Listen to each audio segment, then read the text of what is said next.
Demonstrating your bar chart in this fashion is genuinely impressive to both your colleagues and superior, and the best part of it is very simple to do. Allow me to guide you through the process. We start off by adding 5 columns to our dataset: transparent with the formula 1 minus production column, up end with 15%, down end with 25%, and band 1 and 2 with 5% each. After that, we apply this to all the rows. At this point, make sure and verify that all your data are in percentage. If it's not in percentage, this thing is not going to work. Now, to insert the stack bar chart, place your cursor on your data set here. Press Ctrl A to highlight the whole data set. Go to Insert on your ribbon. Under Charts, on this pull down, under 3D column, you're going to insert this stack column chart. Now, resize and reposition your stack bar chart, something like this. Next, you're gonna select your bar chart like this, go to Chart Design from your ribbon, and then select Switch Rows column, which will make the chart look something like this.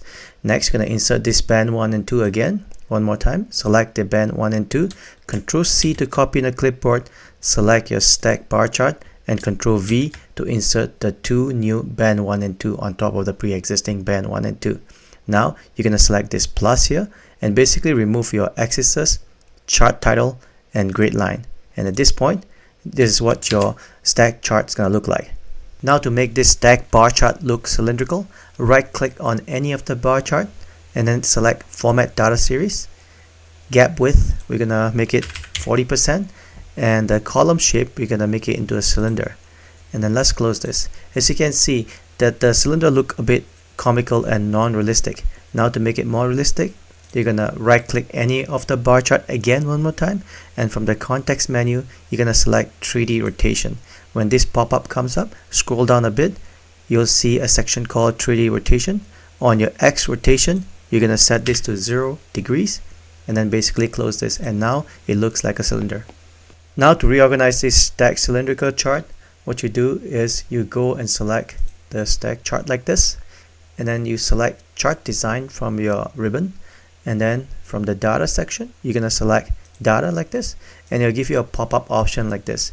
Now you have to reorganize or restructure this portion here. You're going to start from the bottom up. What I mean by that is you're going to say down end right at the top here. Select the down end, move all the way to the top, followed by band 1, move after the down end, and then followed by band 2, right below band 1 like this. And after that, you're gonna put production, transparent, and after that you're gonna go band 2 after transparent, then band 1, and then up end at the bottom. So basically it's gonna go down end, band 1, band 2, production, transparent, band 2, band 1, and then up end.